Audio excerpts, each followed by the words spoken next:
Welcome to the Crawford Podcasting Network for the debut of the video version of the Adman and Tom on Streamyard. This video version, we've been doing audio on SoundCloud. Stevie and I, the Adman and Tom, which embraces the Michigan State rivalry, as you can see in the scroll down there. Mm-hmm. But we got to start out with topic number one. And 1A. Now, the topic we're going to talk about the Spartan logo, but right ahead of that is just this Steve Adler logo. I mean, his head. I mean, it's full of hair. I mean, the Potsie Weber, Anson Williams look is completely gone. What is this? I mean, this is the Steve Adler version. I don't think you can see it, but you look more like Potsie Weber. Mm-hmm. Can't see it. But anyway. What's this all about, Stevie? Well, listen, people that are watching this that don't know me are like, what the hell are you talking about? And why should I care about this? But the few people that are out there that know me and haven't seen me in a while, this has been 10 months. Wow. 10 months of, call it 2020, whatever. I'm letting it go. You look like our mutual buddy Sea Dog Months, man. With the long locks. Yeah, shout out to Chad Muntz out there. Give me another few months. I'm going to look like the Big Lebowski. I'm going to grow a goatee and let it grow out even more. Seriously? We'll see. Seriously. Wow. We'll see. Woo! I mean, I tried to show that picture. We'll do it again sometime. You do look like Potsie Weber from Happy Days, and whenever I ever see you, it's like you're going to start singing, "Put your head on my shoulder." All right. She's saying basically every other episode. So anyway, the Spartan logo, the cartoon-like logo that came out, debuted yesterday. You talk about Michigan having an identity crisis. Can you settle on something on your helmet and stick to it, or do you have to change every 6 months? This is the Gruff wore the shirt today in honor. Woo! Here we go. Okay. Gruff Sparty helmet. The fans have been demanding it, and Michigan State finally relented. We get what we asked for, which is nice to see. Very unscientific, but just looking at the various Spartan message boards, I don't see one person complaining about it. Not one. Which is, can you imagine? I mean, everyone likes to fight about everything. Everyone's on board for this Gruff Sparty helmet. Well, listen, I don't give a shit about your brand identity or anything like that for Michigan State. But I will say this. The 1965 Spartan logo, that national championship team, two times, even though they were, they lost, they tied their last game, they lost the road. Never, I won't go into that. Okay. It's classy in my mind. It's like USC has a small, it's kind of like the same kind of logo, it's just that's the way it should be. That's Michigan State football. And yet over the years, you've been all over the place. Pearl's brought in the S. I remember Mike Hurd, one of your players, he created his own version, this huge Sparty. That was in the mid-'70s. I mean, why don't you just go back to that classy Spartan? I mean, that's what Michigan State's all. This is like a cartoon. This looks like it appears in the funnies. You seem threatened by it, and that's fine, Michigan fan. You got bigger things to worry about than our helmets, for crying out loud, whether or not you guys are too scared to play a football game. But listen. Here we go. I also like the helmet that you're referring to, the 60s helmet that looks like USC, right? The old Spartan style. That's the one I'm talking about. Yeah. Hey, let's bring that one back too. I'm all for that too. But at the same time, the logo, the main Spartan helmet that Michigan State uses now is their main logo is fantastic. It's arguably the best logo in sports. Yeah. It's fantastic. Yeah. But I don't mind, even as I'm an old guy, I don't mind the occasional change. I don't mind switching up the colors of the helmets. I don't mind doing something like this once in a while. The kids love it. It helps you recruiting in theory. Bring it on. Yeah. Okay. Well, we'll see how that goes. But since we're on the topic of Michigan State football and helmets, let's do talk. And we got a lot of topics here on the Adman and Tom. The first video version here on StreamYard. But Michigan State, Penn State for the land grant trophy, the ugliest trophy in football. What do you think is going to transpire tomorrow at an empty Beaver Stadium? First of all, they don't still do that trophy, do they? That thing was retired, right? No. I mean, Mel had it at the press conference. It's crazy. Looks like an erector set or something. You know what I mean? It is a Frankenstein's monster of college football trophies. I'll give you that one. Okay, what's going to happen tomorrow? I'm feeling Penn State's getting in the groove here, and I got a 14-point loss for Sparty. Your thoughts? Well, who's going to be the quarterback? Number one. You tell me. Peyton Thorne? What's wrong with him? Listen, He's all right. Listen, I was calling for Rocky's head going into the Northwestern game. Mm-hmm. And he came out. I'm not suggesting he was Joe Montana, but he led the team and got the win and made some key plays. Right. So, when Rocky, when it was announced, or when you tune into the game and you see him warming up and it's obvious he's going to be the starter, it was, what are you thinking, Mel? Are you out of your mind? But he obviously knows better than schmucks like us. I mean, he sees what happens in practice.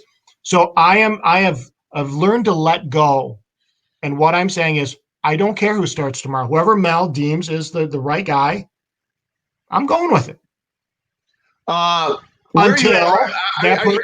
Until that person, has 3 straight 3-and-outs and can't hit the broadside of a barn, and then I'm screaming for the replacement. Okay. Say they lose their last 2 games next week in the crossover. Are you still satisfied this year number 1 for Mel Tucker from a fan alumni standpoint? You're going to have to get with me in 2 weeks. I think I will be, because of the 2 nice wins, the 2 top 15 wins. But I'd like to see, if they do in fact lose these games, they don't lose it like they did against Iowa. Now, I don't care about Ohio State because they're a different animal, right? But that Iowa game was really disheartening. It was. So listen, if they lose, I can live with it, but it's how they lose. That's right. You're looking at the optics on the playing field and how their defense plays. And I'm not strictly going wins and losses. Now, obviously, I want the wins. Let's go ahead and might as well get the W. But if you don't win, at least be in the game. Look like you are competing and you belong on the field with those teams, which we did not against Iowa. And again, I don't care about the Ohio State. Whatever, that happens to the best of teams against the Buckeyes. Yeah, against the Buckeyes, who came to East Lansing, I found out yesterday, without 27 of their scholarship players. And that's a combined figure between, it's not just COVID numbers, but it's injury numbers. It's like the 45 of Michigan, and we'll talk about that shortly. But so you got what's your prediction on this, Stevie? This is the one year you can't even make predictions. Come on, put yourself out there. What do you got to lose? Yeah, there's no money involved, just your pride. I think the way Mel went off on the team last week after the game. Yeah, I like that. I like that. Sure. So let's say that has an effect and the team is focused and we're fired up with our Gruff Sparty helmets for what it's worth, and come out and get the nice win, close, kick a field goal late, get the W. I'll take that. You'll take it. You think it's going to happen? Is that what you're saying? When you say you're going to take it, you're thinking it is going to happen, is what you're saying. I'm going with the win.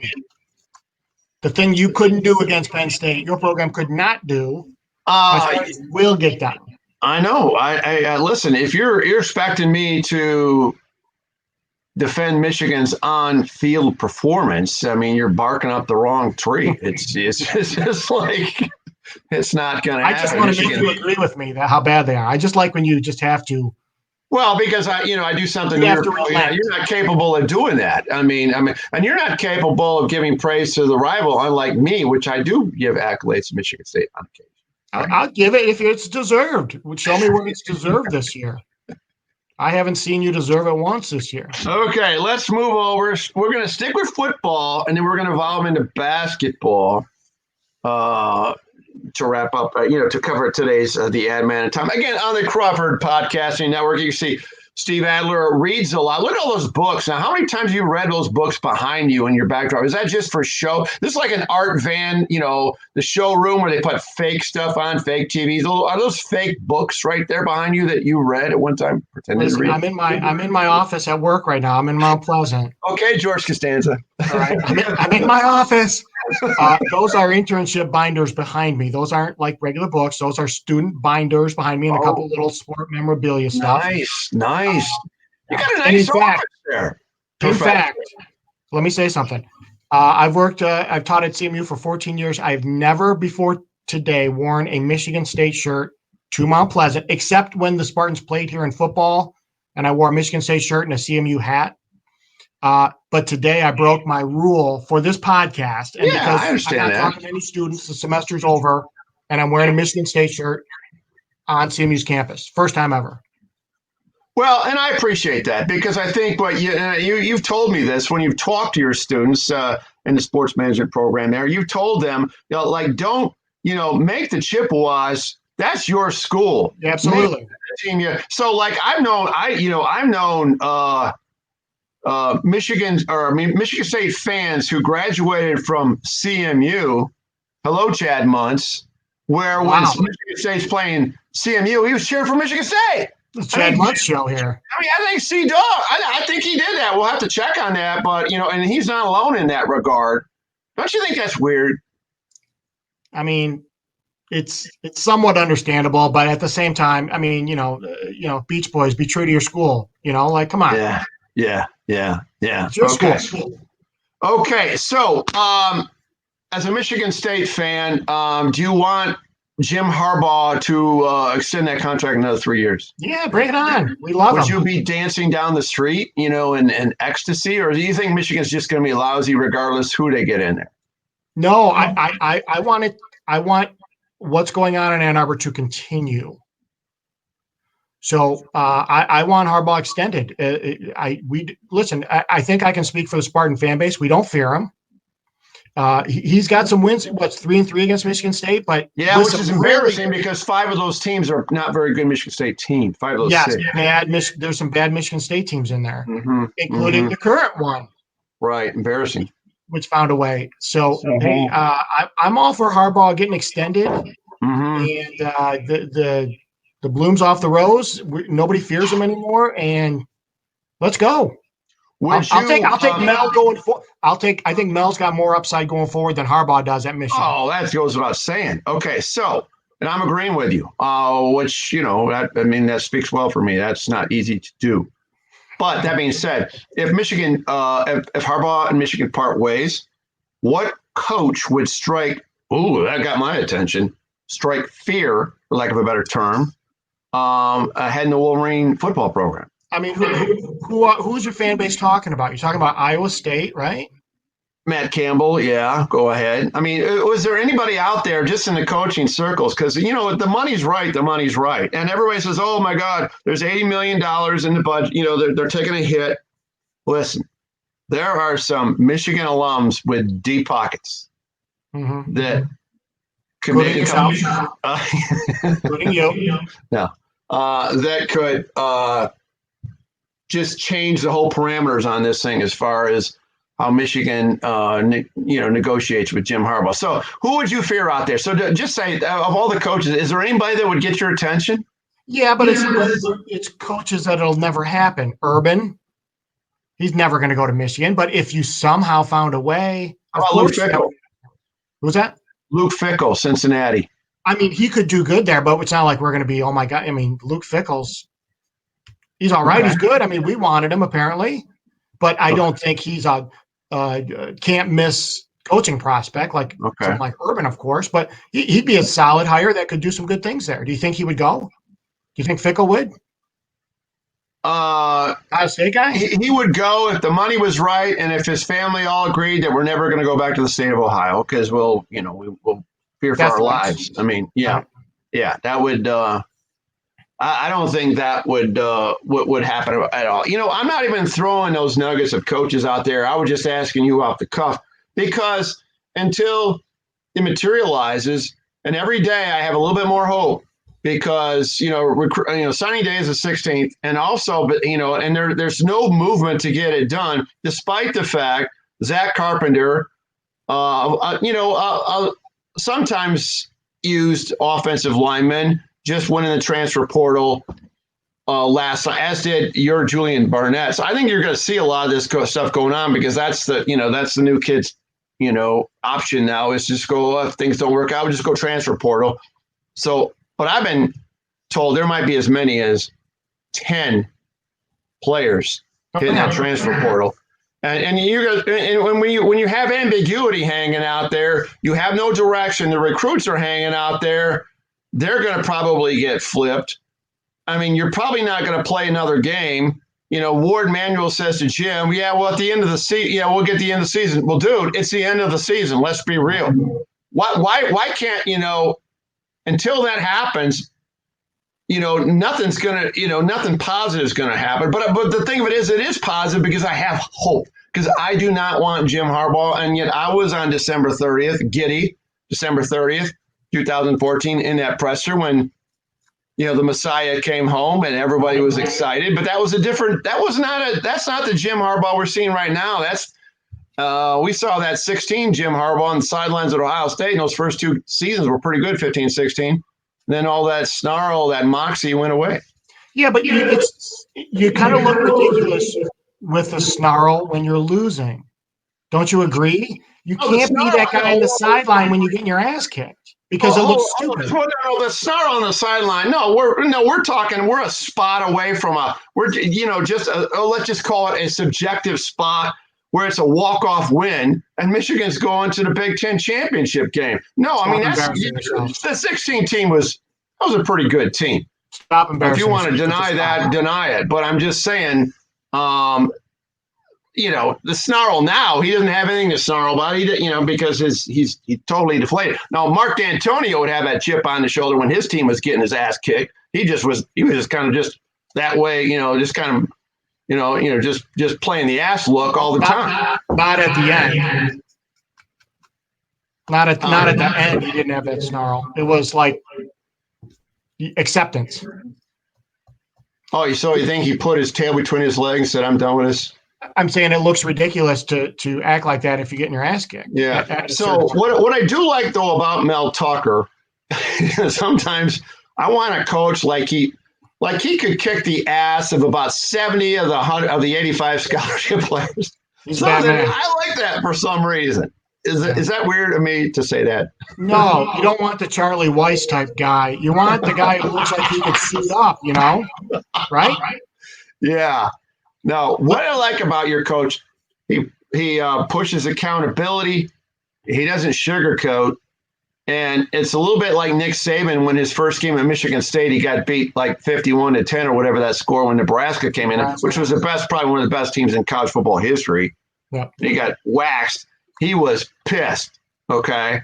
And that's why I think you got a good coach. Now, it remains to be seen how that evolves over time. But let me ask you this. Yeah. I don't care what you want to happen. I want to know what will happen. Is Harbaugh going to be coaching there next year? I'm saying no. I think yes. And it's a 55-45 thing. This is like the stock market with me. I mean, I was like the other way just 2 days ago. I just, something tells me there's a reason this thing is being held up. And when we had that Zoom call the other day, and he bring in, it's a COVID call. It's the Ohio State thing.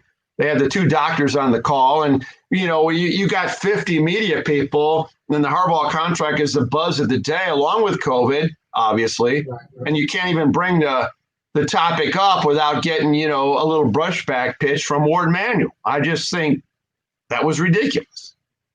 Do you think if Harbaugh stays on, and I know it's a sore topic for you because we've talked about it off the screen, this whole Ohio State thing, and the perception, I'm not saying reality, the perception from the Herb Streets of the world that you're dodging Ohio State, which I know pisses you off like nothing else, will definitely be used against Harbaugh in recruiting moving forward. No, I think what's going to be hurting Harbaugh recruiting forward is the product on the field. I mean, how they played again. I mean, they lost to Wisconsin. Wisconsin hung 49 on them, and they can't get the ball in the end zone since that time. I think people don't realize that Michigan did have 45 kids that could not play. So on that team, there's 129 players on the Michigan team. People say 129 players. Well, they got 85 scholarship guys, and then they got this preferred walk-on candidate, which is about another 20. It takes you to 105. Then you can have these 20 student walk-on type guys. Bottom line is they would have gone down to Columbus with 40 scholarship kids against Ohio State, mind you, and you can take 70 on the road and 30 walk-ons to play Ohio State. I mean, it would have been ugly. I think, despite, I know you thought that they were probably happy they didn't play. I know, talking to some of the parents of the players, they just want to play in that game. They've been wanting to play in that game no matter what. They've been getting beat anyway. They're getting slapped around these past games anyway. What's the difference? How many players do you have out for the game? 45. How many of those are COVID and how many of those are injury? Do you know? I don't know that ratio, but because I'm not concerned about it doesn't matter. I mean, if you're trying to get some kind of conspiracy theory here with on the topic of COVID, I think that's not appropriate. But the 45 number includes COVID and injuries, correct? It's like Ohio State. I mean, just like Ohio State, they came up here with 27. Now, how come Ohio State didn't go play Illinois? I mean, how come no one's poking at that one? Were they scared of Illinois? Are they waving the white flag? I'm just curious. I mean, you're playing Illinois, for God's sakes. How come if you had played that game, there wouldn't have been an issue? But no, you didn't go. Why? Listen. Don't avoid. Answer the question for me. Don't deflect. Answer it. Why didn't Ohio State not go to Illinois? Listen. Who's deflecting? I asked you about the 45 number. I don't know what that is. I don't know what that is. The bottom line is they've had a COVID outbreak that went from 14 and got into the dozens. It's probably in the 30s. I think from an injury standpoint, there's probably maybe barely double digits on that. Doesn't matter. I mean, you have 45 guys of your scholarship kids that are out. What I'm saying is it is weak sauce to throw in injuries into that number because all teams have injuries. Okay. Remember when Michigan State came into Ann Arbor in 2015? I believe Michigan State had 8 starters out that game. Why don't you check that before you say it? Starters. Our DBs were true freshmen that had never played. I know about your secondary, but everybody's got injuries. I mean, Christ. What I'm saying is Michigan's had that shit going on all year long. All I'm saying is don't roll in the injury numbers in there as part of the reason you can't play Ohio State. Listen, when you say don't, I don't have control over that, but I'm just saying if people want to use, we lost freaking 3,000 people plus that died in this country, and assholes like Herbstreit are throwing that COVID, waving the white flag. It pisses me off.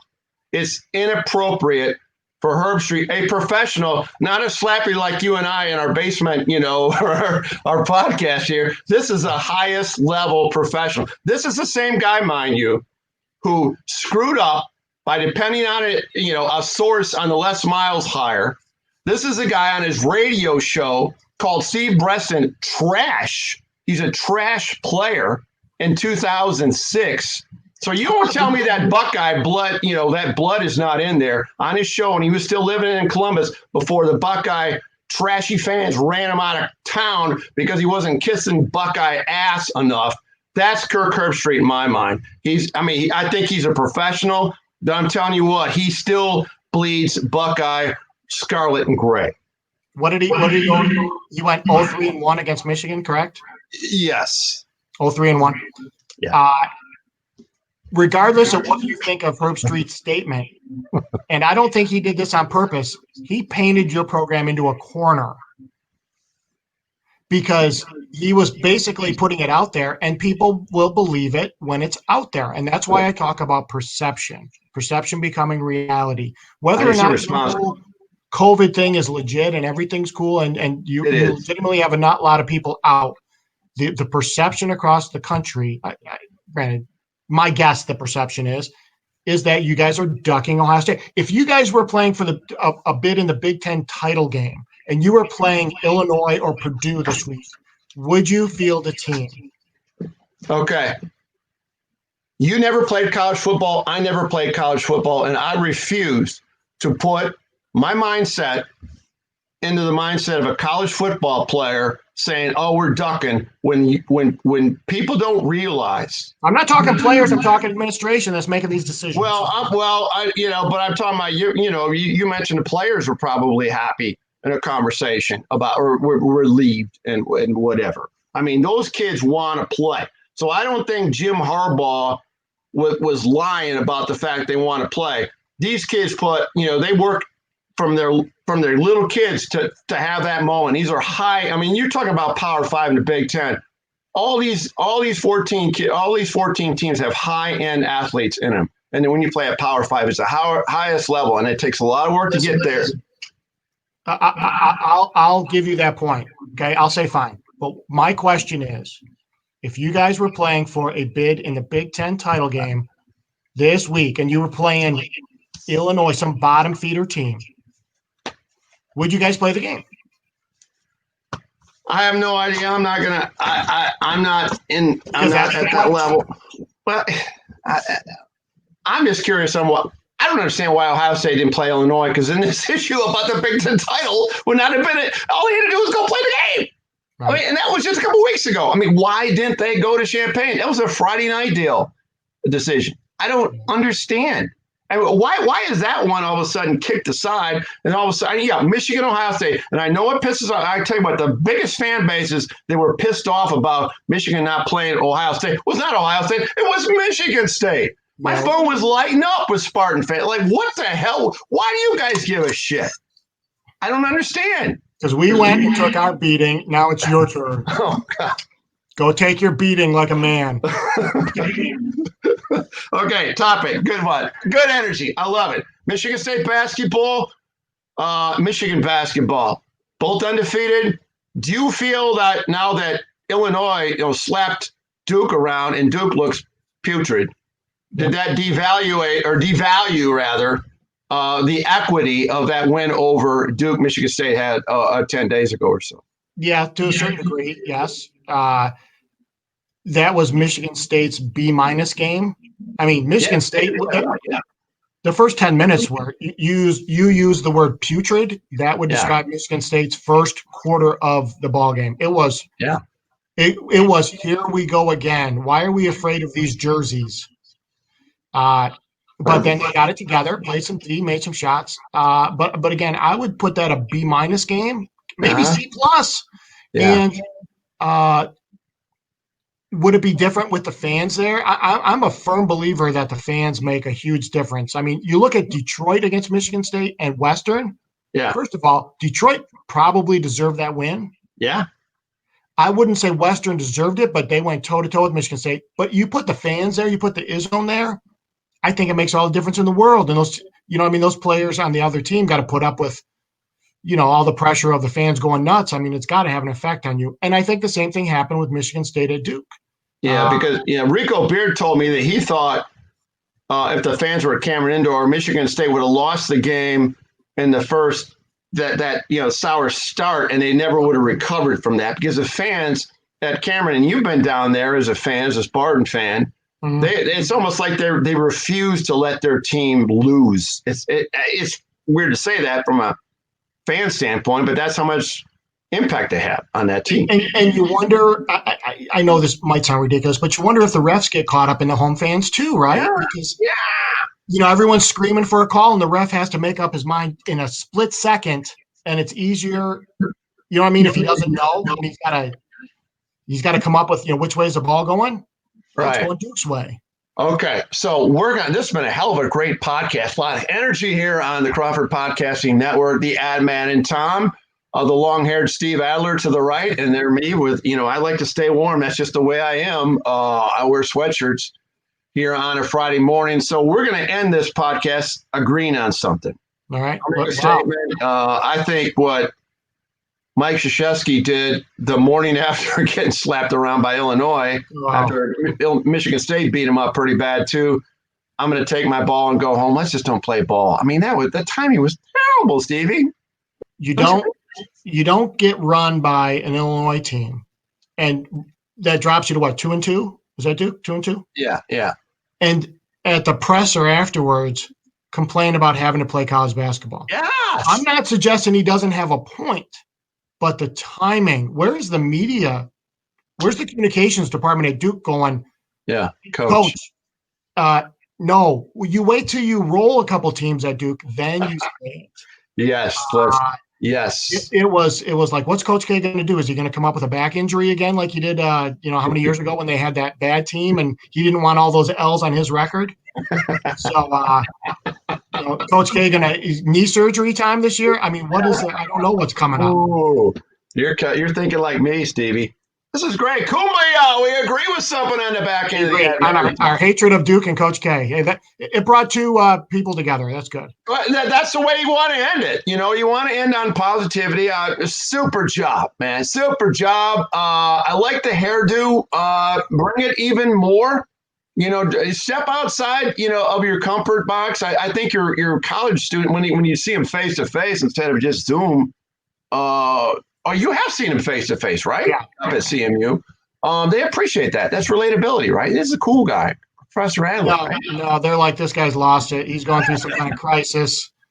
He must be going through something, mental problems right now, which I am. 2020, hey, I say 2020, all bets are off, man. And if there's any time to try something stupid, it's this year. So, yeah, stupid. Here we go. Okay, Potsie, great job. And we'll talk to you next time on next week on the Crawford Podcasting Network. And we'll break down Michigan State, share our opinions. And maybe we'll bring some fans in on it. Maybe we'll bring a guest in here on a time and really stir the pot. What do you think about that? There's all sorts of things we could do. But let me tell you one thing. Go green. Go grab Sparty helmets. All right. Let's go take down those Nittany Lions. And you guys enjoy watching. Yeah. You guys want to be fans tomorrow. You got your wish. You get 3 fans tomorrow. Oh, yeah. He has a dig at the end. All right, my friend. Take care. We'll talk to you next time. Go green, Thomas.